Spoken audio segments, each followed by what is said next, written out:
Helly wakes up lying on a table in front of a speaker, from which an unknown voice persistently asks her name.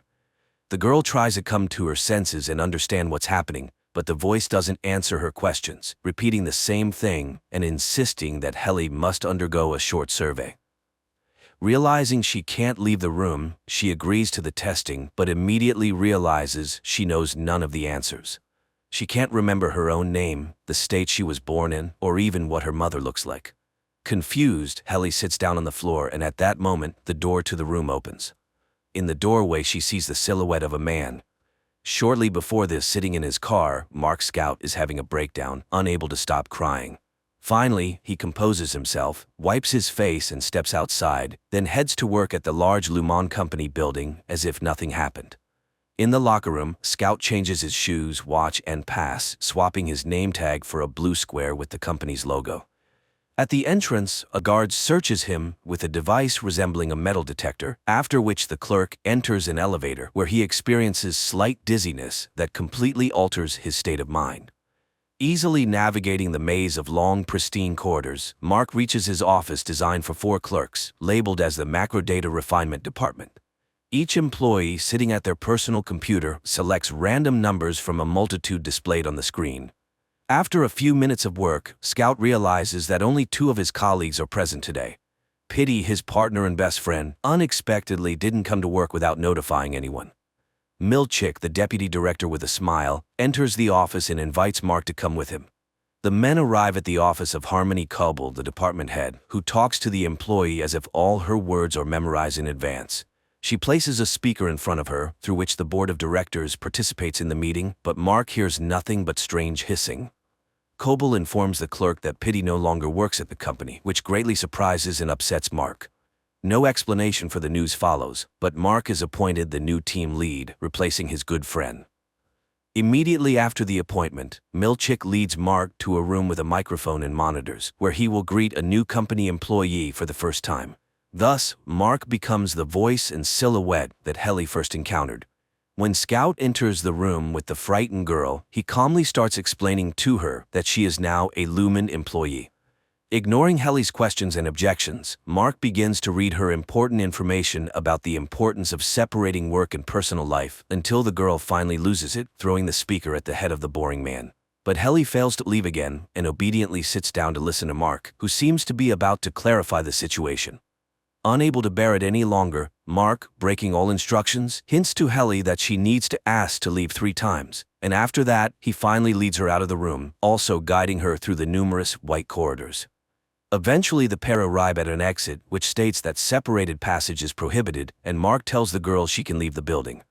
However, when Helly steps out the door, she finds herself in the same place she just left. Mark takes Helly to Harmony's office, who welcomes the new employee and gives her a disc, which should finally clarify everything. On it, the girl sees herself addressing herself, saying that she voluntarily participates in a program to separate consciousness into work and personal, where in each reality she will not remember another one. At 5 p.m., the workday in the offices ends, and the employees leave the building. Coming out of the elevator, none of them remembers where and how they worked, their colleagues, or anything from the day. When Mark almost hits Helly with his car, he doesn't recognize her, just as she doesn't recognize him. On the windshield of the car, the man finds an envelope from the company, stating he accidentally fell at work, and as an apology, the company gifts him a certificate to a nice restaurant. Naturally, he also doesn't remember that the bruise on his forehead appeared after interacting with Helly. Returning home, Mark confronts his strange neighbor, Mrs. Selvig, after which he plans to spend the evening as usual in front of the TV. But his pregnant sister Devon arrives and drags him to a dinner party with friends to shake up her relative who, in this reality, cannot get over his wife's death, which led him to agree to the severance procedure to sometimes forget his pain. The company gathers at the table of the strange hosts, who announce a dinner without food, serving only a glass of water. Reckon, Devon's husband, raises the topic of Mark being separated, which causes debates at the table. Devon convinces her brother to stay overnight, and the young people talk late into the night, reminiscing about their childhood and parents. Waking up at night to drink water, Mark Scout sees a strange man in the yard, hiding behind a tree and watching him. The next day, Mark decides to use his certificate and goes to the restaurant, where this same man joins him at the table and demands he hang up the phone during a conversation with his neighbor. The man turns out to be Mark's best friend, his partner Pitty, whom he doesn't remember in this reality. He hands his colleague an envelope with an address where he can be found and short explanations that he managed to remember everything despite the severance operation. Mrs. Selvig waits for her neighbor and apologizes to him for the constant conflicts over the trash bins. The woman caringly asks the man to sleep more and take care of himself. Looking at her, Mark doesn't recognize his boss Harmony Coble, and it's hard to tell if the boss knows they are also neighbors or if she also lives in two personalities. Helly continues her training at Lumen, but the girl still can't grasp what happened, despite Milchick explaining the severance operation to her in detail several times. A new workday begins. Mark tidies up the office, drinks coffee, and while wiping his desk, he focuses on a group photo featuring himself and his colleagues, including Pitty. He gathers identical pictures from all 4 desks and hides them in a closet to avoid being upset over his missing friend. When all the employees gather in the office, Mark explains to Helly what their job entails. She doesn't quite understand the purpose of searching for numbers, but she sits down and stares at the monitor along with the others. During the workday, the girl learns that her other version, the one living outside Lumen, is called an extra, but there's no way to communicate with her as the guard at the entrance checks for any text codes. Milchick gathers the team for a regular game where each participant talks about everything they remember and know, as well as their feelings and emotions. At the meeting, Mark shares his concerns about Pitty, saying he doesn't know if his friend is even alive. Milchick abruptly stops such conversations, reminding everyone that there are no deceased at Lumen as the company takes care of its employees. The team's fun ends with a new group photo, but Helly suddenly announces that she doesn't want to work there and plans to leave. Eventually, the girl realizes that this version of her can't leave the Lumen building at all. Moreover, the rebel ends up in the hands of Mr. Reiner, the head of security, but Mark manages to save his friend, preventing the boss from taking her to the break room. Returning home, Mark plans to read the postcard left by Pitty, but a knock at the door distracts him. Mrs. Selvig decides to visit her neighbor and offer him homemade cookies as an apology. After seeing off the guest, the man falls asleep and only remembers the letter the next morning. Calling in sick to work, he decides to skip a day and drives to the address mentioned in the postcard, finding an abandoned area of the city where he discovers his Fremen in an old greenhouse. One of Mark's colleagues, elderly Irving, falls asleep at his desk and gets a reprimand from the management before being sent to the staff psychologist. There, while waiting for his appointment, he meets Bert, a similarly aged employee from another department. Meeting Pitty, Mark learns about the restroom where employees monotonously apologize for their work misdemeanors. Pitty, who managed to cancel the severance, reveals that something terrible is happening at the company, which is why he is now being hunted. Mark takes his friend home and houses him in his basement. Pitty constantly suffers from headaches and hallucinations, often feeling like he's back at work. When he recovers, he tells Mark that there is no double life, and while they sit there, their other selves continue working in the office. Despite all the details, Mark repeats that he doesn't want to cancel the severance to avoid remembering his deceased wife, but Pitty tells his colleague that he has seen him with red eyes at work because even there he feels his pain, just not remembering what caused it. Reading the news in the morning, Mark announces that Helly's extra refused her resignation from Lumen. Pitty remains in the house alone and hears the door open upstairs. Watching from hiding, he recognizes his former boss in the uninvited guest.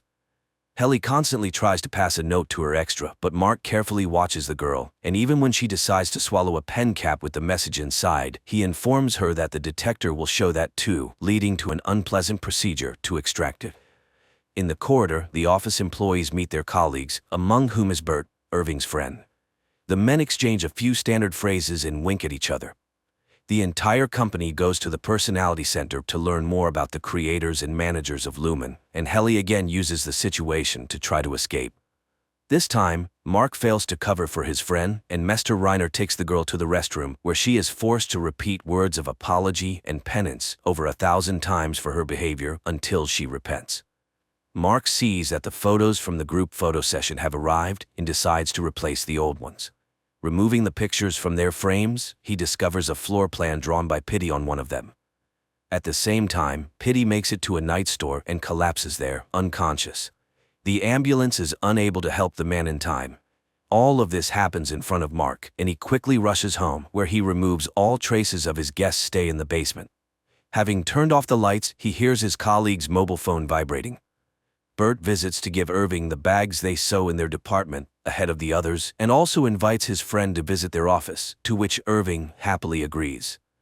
Helly returns to the office completely depressed after spending a whole day in the test. Mark tries to reason with his friend and make sure she doesn't provoke conflicts anymore. But finding the photo with the floor plan drawn by Pitty in Mark's desk, Helly accuses her colleague of hypocrisy as he convinces her to accept their situation, yet keeps such things himself. Bert shows Irving paintings in his department and at one point touches his friend's hand, after which Irving embarrassedly runs back to his workstation. Devon's husband leaves a gift on Mark's doorstep, his own book about the meaning of life without severance.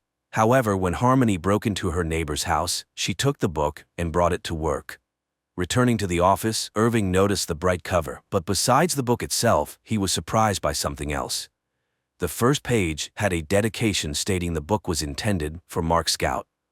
Irving brought his colleague to explain what this all meant, but naturally Mark could not remember his relative or anything from his external life.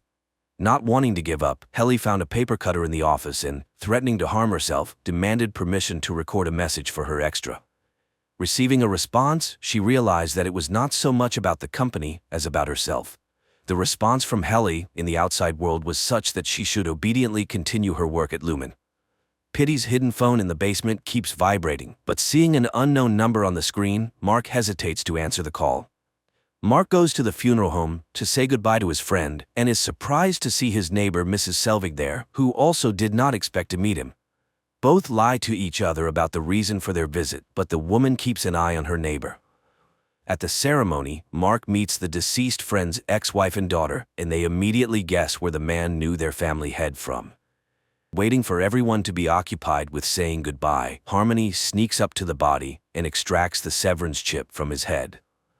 Arriving home, Mark changes his mind about going in and drives to the place where his wife once died. Harmony brings the chip to work and entrusts Milchick to check it in the laboratory to find out how the man managed to cancel the severance. Also, the woman calls Casey, asking the staff psychologist to conduct a session with Mark, as she fears he will also be tempted to cancel the severance. Locked in the bathroom, Mark reads the stolen book about the meaning of life. When it's time for the session, the man obediently comes at the appointed time. The psychologist lights a candle that Harmony stole from a box with personal belongings of Mark's deceased wife. The boss herself watches the conversation through a monitor. Helly, after saying goodbye to her colleagues, goes home. In the elevator, the girl brings a trash bin and a rope, as she can no longer endure the monotonous days without the possibility of liberation. Tying the rope to the elevator ceiling, the girl knocks the trash bin from under her feet. Mark calls the elevator at the end of the workday, and when the doors open, he sees lifeless Helly. Trying to save his colleague, he calls for help, and Mr. Reiner appears immediately, ordering Mark to quickly get into the elevator to avoid additional witnesses. Coming to work the next day, the first thing Mark remembers is the incident with Helly. Stepping onto the floor, he is immediately taken in by Harmony and Milchick, who reprimand the department head for not keeping an eye on his employee. Harmony gives Pitty's chip to Reiner and instructs him to find out who and how managed to hack it and restore the consciousness of the separated. The man asks if the head informed the board of directors about what happened to Helly, but Harmony avoids answering. Locked in the bathroom, Mark continues reading the stolen book, which increasingly inspires him. After work, the guy takes his things from the locker and sees many voice messages from Rickon, informing that Devon will soon give birth and everyone expects the brother to be with her. Mark heads straight to the maternity cottage settlement to support his relative. In a conversation with Rickon, he learns about the book he left on his porch as a surprise, but it never reached its owner. Devon steps out of the cottage to find coffee and meets another pregnant woman. The future mothers talk and discuss their unborn children, but Devon has to return as her contractions intensify. Comforting his sister, Mark shares his suspicions about Lumen and his intention to find out what the company is up to. Psychologist Miss Casey comes to the office tasked with monitoring Helly and reporting any signs of melancholy and sadness to the management. Despite the specialist's surveillance, Mark manages to take his colleague to another wing to talk without eavesdroppers. Wandering the corridors, the pair find a department where goats are raised, which greatly surprises them. This further confirms that none of the separated employees even suspect what the company is working on. Irving meets with Bert in the conference room, but their conversation is immediately interrupted by Dylan, who forbids his co-worker from interacting with an employee from another department. Miss Casey finds the runaways and brings them back to the office, watched by Harmony through a monitor. Mark explains their escape as a health walk he took his colleague on. At home, the head receives a call from Reiner, informing her that they have tracked the source of the hack on Pitty's chip. According to the security officer, it could only have been done by one person, former Lumen employee, Gabby. Mark takes out his friend's phone from the box and sees that the unknown number is still calling. After giving birth, Devon goes for a walk in the park with her baby and sees the same woman she met in the maternity cottage. Waving at her and not receiving a response, the young mother decides to approach, but it becomes clear that her friend does not remember her at all. Furthermore, the baby she holds is named differently than she introduced him in their conversation, and when asked why the name was changed, the woman cannot answer, as if she doesn't understand the topic at all. The 4 employees of the Macro Data Refinement Department gather in the cafeteria, and Mark and Helly suggest to their colleagues that they explore the building and meet other departments. However, the timid and law-abiding Irving and Dylan do not approve of such behavior. Harmony summons Mark and informs him that Miss Casey has been punished and sent to the restroom for not keeping an eye on Helly on the day Mark took her out of the office. The 4 decide to meet Bert's department and find out what they do. While the colleagues get acquainted, Dylan explores the unfamiliar office and finds interesting cards. He manages to slip one into his pocket before an unhappy Milchick arrives to return the curious clerks to their workplace. Back in the office, they are greeted by Harmony. After solemnly singing the Lumen anthem, the head sends Mark to the restroom, where he meets an exhausted Casey. Devon looks for a lactation consultant, and her advertisement is answered by an experienced nurse. When she arrives at the home of the young parents, the woman recognizes her as her brother's neighbor, Mrs. Selbig. As soon as the helper takes the baby girl in her arms and she stops crying, the couple trusts her, and Devon doesn't question how Selbig ended up there. A boy sits in front of the TV with cartoons, closing his eyes and counting to 1,000, starting to lose count. Dylan sits in the locker room not understanding where he is, and Milchick appears, demanding to know where the clerk hid the card from the neighboring department. Suddenly, a boy bursts into the closet and jumps on Dylan's neck, calling him Dad. The man realizes that his work consciousness has been transferred to the life of his extra, and this is what his life outside Lumen looks like. Waking up at night, Mark turns on Pitty's phone and answers the call. A woman's voice understands who she is talking to and arranges a meeting.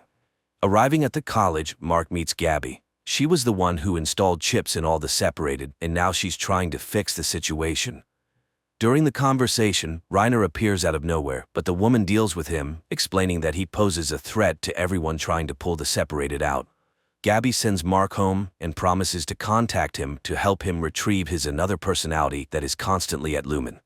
She hands the clerk Reiner's pass, which is untraceable and opens any door, and instructs him to take it to work, hoping that the other Mark will understand how to use it. Arriving at work, Dylan inquires Milchick about what happened and who the boy was who called him Dad. The man can't think of anything else, realizing he has a different life going on somewhere else.